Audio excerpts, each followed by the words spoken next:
So it's been about a week since I treated for Varroa, and let me turn this up to 3. 1, 2, 3. I guess I already turned it up to 3. So that's about 3 grams.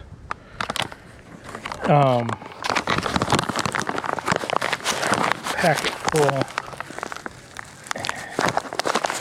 and then it spills out. So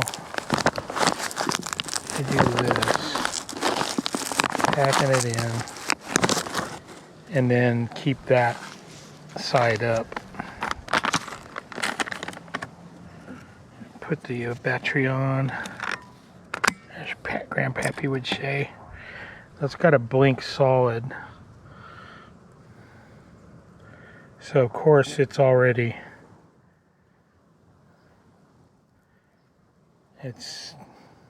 leaking down below and stuff. This is a little bit hokey. I mean, it works fine, but the measurement is a little bit wonky. This is where I go into my Apame hives. I just have like a brass connector that's in there, and that's actually a piece of coax. And you really want to put gloves on and have a mask. I don't have the mask. I have just like a COVID mask, and that helps a little bit, but you need to, when you breathe that stuff, it's killer. It's really gnarly. So I'll wait for that to go solid. It's going to take a couple minutes.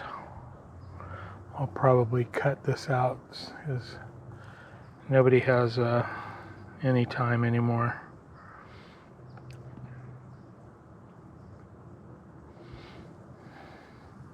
But anyway, I was checking the bottom board earlier, and I see a lot of young bees flying, doing their orientation flights after we had a couple days of rain. They're bringing in tons of pollen today, a yellow pollen, and so I was watching that, and then I checked the bottom board, and I don't have a lot of mites, but on the I do have the pollen trap, and I just have it. You can see that this is the pollen trap board, and it's pulled out quite a bit, so the smart ones go around it. But like, see, I did that a couple hours ago, and it looks like I only picked up pollen off of one bee, but there were mite drops. So like, this is a couple hours, and that looks like there might have been a mite that fell.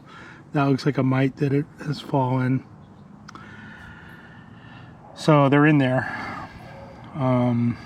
This will be the third treatment in about 2 weeks. So the first treatment, I didn't have anything on the bottom board. I didn't see any dead mites.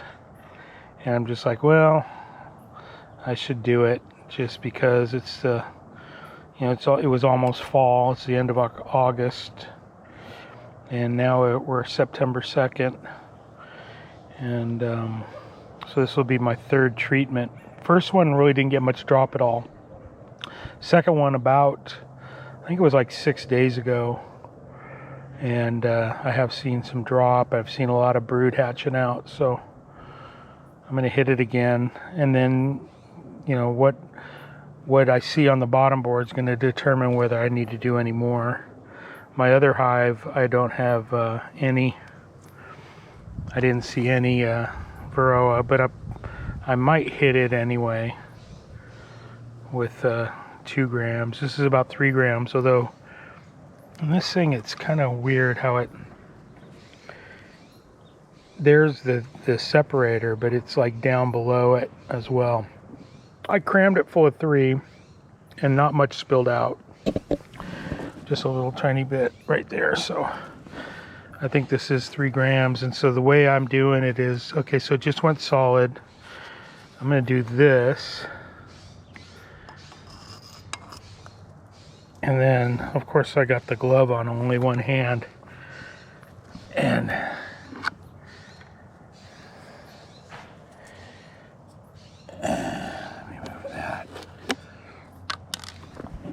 see if the camera will pick this up. So as soon as it turns, it's going to start dropping. Since some got below it, I'm going to go ahead and hit it a few times. And so about 30 seconds, I see a little bit of vapor coming out of the front. I didn't close the front down. Sometimes I do. But since there was some that was like above it, I'm hitting it a few times, and then I could like pull it out and see how much is still coming out. It's about done. Just that, I got a little tiny whiff, and man, that's about enough to make me choke. So definitely want a respirator for this. Now the other thing to do now is pull that. It's super hot. This whole area is super hot. And then you want to clean it. And this is where you could really screw yourself up. Let me put this back in so I don't have bees coming out of it. Okay. So you want to clean it. And so you pour a little bit in this cap. And you turn this over. Now the thing is, this is going to want to explode off when you turn it over. That cap's going to shoot steamy water and scald you. So you got to definitely have a gloved hand. And then hold it. So that would have popped off and hit me in the head with scalding water if I hadn't have done that. So that's something they don't really tell you. But one time I had it pop off and almost hit me. So that's it. And then this, you want to clean it. It's super hot, so you wet it down good, and then it'll cool down. So it's already cooled down, but definitely want to get it clean. And I don't know if you can see down in here, this is clean. I need to clean the outside of it once it cools down, but that's how you do it. And what I notice is bees will, some bees, I think ones that are really close to where the treatment goes in, will come running out the bottom board and run off right off the edge. And that's usually within first like 15 minutes for about maybe not quite an hour. I'll turn this over and see how many bees run out. But hopefully that will hopefully get rid of the mite load I have. And checking the bottom board tomorrow, and subsequently in the next couple days will let me know whether I need to do any more treatments. If I see mites down there, I'll wait about 5 days and do them again. There's one that's kind of affected, I think. No, he went back in, or she went back in. But some of them are definitely affected. And like I've seen ones come out that have the powder on their wings, so they're obviously right where it came in when it happened. But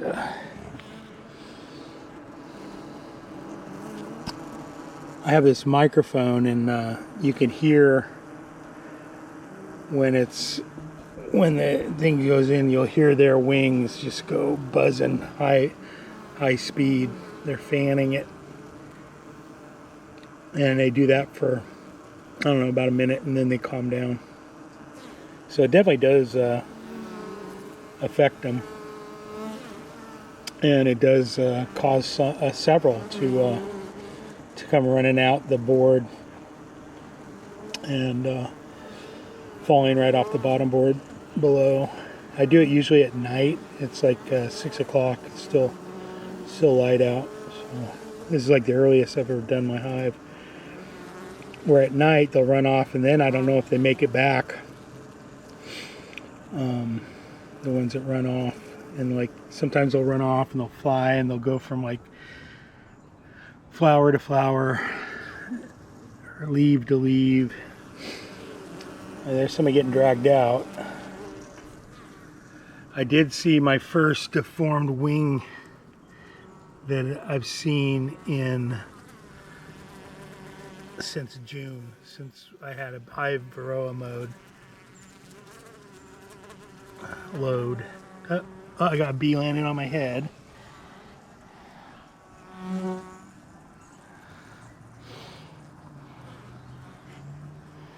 I think the one on my head left. Oh no, I feel him still up there. Hopefully he not looking to sting me. Okay, that one, let the other one go. I don't see deformed wings, but I saw one earlier that was pulled out of the hive and had deformed wings. So the Varroa are definitely, not even with a high mite load, it's affecting them.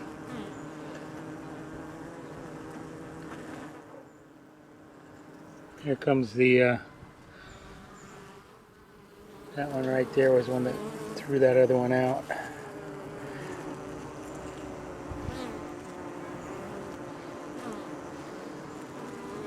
I saw one a bee that had pollen on its legs, and one of the guard bees dragged it off and threw it off the board. I'm like, oops, you made a mistake. You threw the wrong girl out.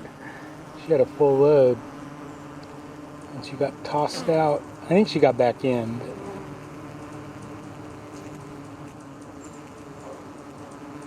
And of course the wasps were raiding today, and as soon as the wasp would hit the bottom board, I saw like 2 or 3 guard bees just go right on it. And of course the wasp probably killed or stung and killed 1 or 2 of them, but they took that wasp right off and down into the duff down there. And the wasp came back up, and then eventually I saw one of the bees come up and looked like she was acting a little weird, like maybe she got stung.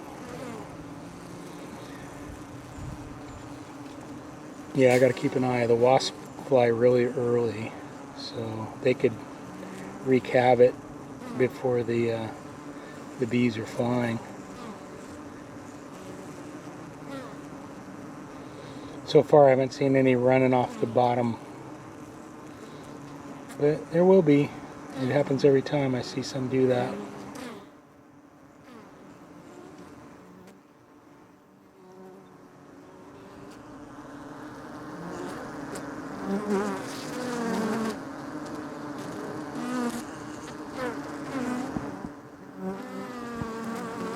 Oh, there's somebody getting whisked away. Somebody just got tossed out.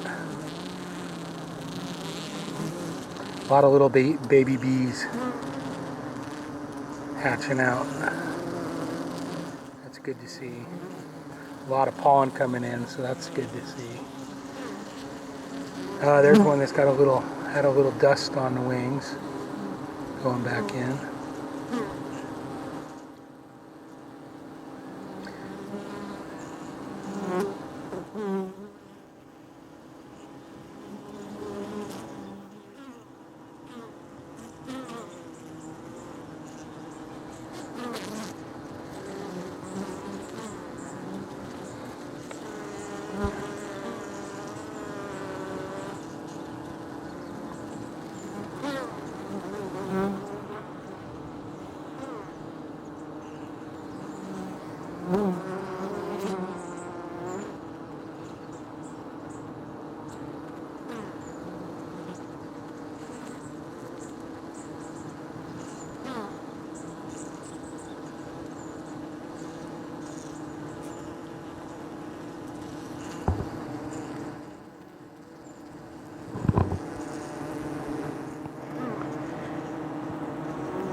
I hear them still fanning in there.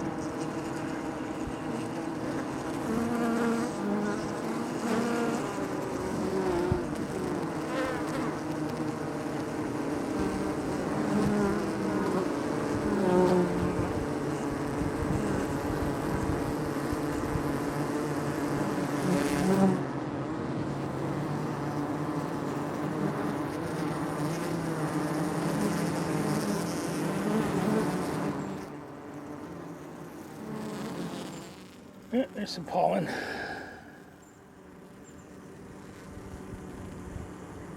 Yeah, I'll cut it and then 3 of them will go running off. Because that's usually what happens. But like I said, it usually takes 15 minutes to a half hour before I get several bees that just run right off the bottom board.